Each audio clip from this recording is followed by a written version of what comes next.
అందరికీ జై భీమ్. ఉమ్మడి ప్రకాశం జిల్లాలో వైఎస్ఆర్సీపీ రోజు రోజుకి వెనకబడుతుంది, వీక్ అయిపోతుందా లేదా రోజు రోజుకి అభివృద్ధి చెందుతుందా అనేది ఇప్పుడు తెలుగుదేశం సోషల్ మీడియాలో బాగా వైరల్ అవుతున్నటువంటి వార్త. ప్రకాశం జిల్లాకి అంటే ఉమ్మడి ప్రకాశం జిల్లాకి సంబంధించి. సో ఇక్కడ వైఎస్ఆర్సీపీ నాయకులు అంటే 2024 జరిగినటువంటి ఎన్నికల్లో ఇద్దరు వ్యక్తులు ఎర్రగొండపాలెం నుంచి దర్శి నుంచి మాత్రమే వైఎస్ఆర్సీపీ గెలవటం జరిగింది. మిగతా అన్నీ కూడా తెలుగుదేశం కైవసం చేసుకున్న విషయం మనందరికీ తెలుసు. కానీ ఇక్కడ దర్శి నుంచి గెలిచినటువంటి బూచేపల్లి శివప్రసాద్ రెడ్డికి వైఎస్ఆర్సీపీ పార్టీ బాధ్యతలు అప్పచెప్పారు, జిల్లా అధ్యక్ష పదవి ఇచ్చారు. సో ఇప్పుడు ఆయనే వయసు రీత్యా చిన్నవాడైనప్పటికీ జిల్లాలో మొత్తం మానిటరింగ్ చేయాల్సిన పరిస్థితి ఆయన మీద పడింది. ఇంకేదన్నా అరాకొరా బాధ్యతలు ఉంటే ఎర్రగొండపాలెం ఎమ్మెల్యే తాడిపత్రి చంద్రశేఖర్ గారికి ఇవ్వడం జరిగింది. ఆయన కూడా చూస్తూ ఉన్నారు. సో ఇది ప్రకాశం జిల్లాలో వైఎస్ఆర్సీపీ పరిస్థితి. అయితే మొత్తం మీద వైఎస్ఆర్సీపీ వీక్ అవుతుంది. ఎందుకంటే కొన్ని నియోజకవర్గాల్లో ఉన్నటువంటి ఇన్ఛార్జీలు అనొచ్చు, లేదా వాళ్ళకి గతంలో ఎంత కేడరైనా ఉండొచ్చు, మంత్రులు అవ్వచ్చు, లేకపోతే వాళ్ళు ఎమ్మెల్యేలుగా ఉండొచ్చు, మంచి పేరు పరపతి ఉండొచ్చు. కానీ ప్రస్తుతానికి వారి నియోజకవర్గాల్లో యాక్టివిటీలు జీరో అని చెప్పవచ్చు. ఎటువంటి యాక్టివిటీ చేయట్లేదు. పోనీ గతంలోనే సీటు దక్కన కొంతమంది నాయకులు అప్పట్లో అంటే 2024 ఎన్నికలకు ముందు అంటే 2019 నుంచి 2024 దాకా కూడా కొన్ని స్థానాల్లో తమకు సీటు కావాలంటూ కొంతమంది తిరిగినటువంటి పరిస్థితులు ఉన్నాయి. అలాంటి వారు కూడా ఇప్పుడు మేము ఉంటాము, మేము చేస్తామని ముందుకొచ్చే పరిస్థితి అయితే కనిపించట్లేదు. ఎందుకంటే ఇంకా ఎలక్షన్కి చాలా టైం ఉంది. ఇక 3 సంవత్సరాలు 8 నెలలు అట్లా ఆ టైం ఉంది. 3.5 సంవత్సరం దాకా టైం ఉంది. సో ఇలాంటి సమయాల్లో ఇప్పుడే వచ్చి ముందుగానే ఖర్చు పెట్టేసి రేపు టికెట్ కన్ఫర్మ్ చేస్తారా లేదా అనేది ఒక భయం అయితే ఉంది. ఎందుకు ఉందంటే ఆ భయం, రాష్ట్రంలో జగన్మోహన్ రెడ్డి గారు ఇన్ఛార్జిగా 2 ఏళ్ళు 3 ఏళ్ళు 4 ఏళ్ళు నడిచినటువంటి వ్యక్తులను కూడా చివరికి ఎన్నికల సమయానికి వచ్చేసరికి వారిని ఆ టికెట్ని పక్కన పెట్టేసి కొత్త వ్యక్తులు తీసుకురావడం జరిగింది.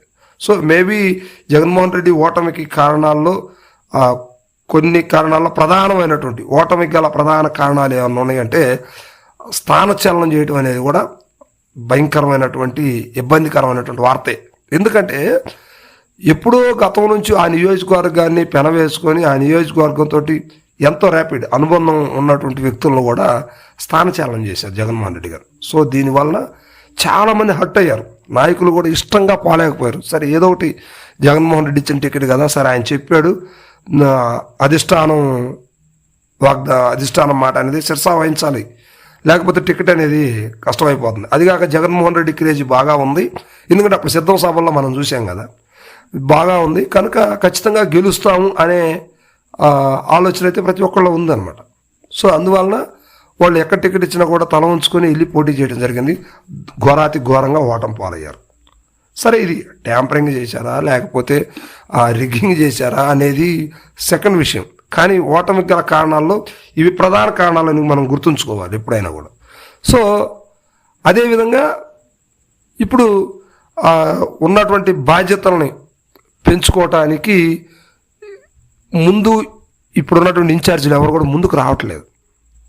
సో అధిష్టానం కూడా ఇప్పుడు మారిస్తే చివరిదాకా వీళ్ళ యాక్టివిటీ ఎలా ఉంటుంది, అప్పుడు మారిస్తే మళ్ళీ వాళ్ళు బాధపడతారు, మళ్ళీ నష్టం జరిగే అవకాశాలు ఉంటాయి కనుక అధిష్టానం కూడా పట్టించుకోవట్లేదు. కానీ కొన్ని స్థానాల్లో మాత్రం జగన్మోహన్ రెడ్డి గారు వెళ్ళి అక్కడ ఎక్కడైతే వీక్గా ఉందో ఆ ప్రాంతాలకు వెళ్ళి వాళ్ళని కొంచెం యాక్టివ్గా చేయటం, అక్కడ ఒక మీటింగ్ పెట్టడం, అక్కడ ఆ జనాన్ని తీసుకురావడంతో కొంచెం వాళ్ళు రీఛార్జ్ అవుతున్నారు. అది ఇప్పుడు నెల్లూరు కావచ్చు, అదేవిధంగా దర్శి ప్రాంతంలో గతంలో పొదిలి జరగటం, తర్వాత సత్తెనపల్లి ఇలాంటి ప్రాంతాల్లో తెనాలి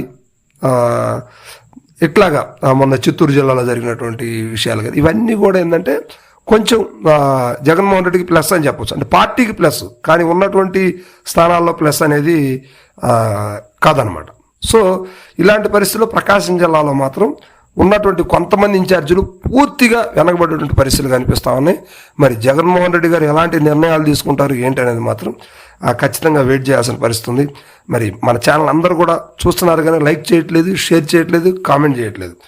మీకు ఈ వీడియో నచ్చినా నచ్చకపోయినా కామెంట్ అనేది మీ ఇష్టం. మీకు ఎలాగైనా కామెంట్ అనేది చేయటం అనేది సహజంగా చేయొచ్చు. సో అదేవిధంగా మన ఛానల్ సబ్స్క్రైబ్ బటన్ కూడా అందరూ నొక్కి పెట్టుకోండి.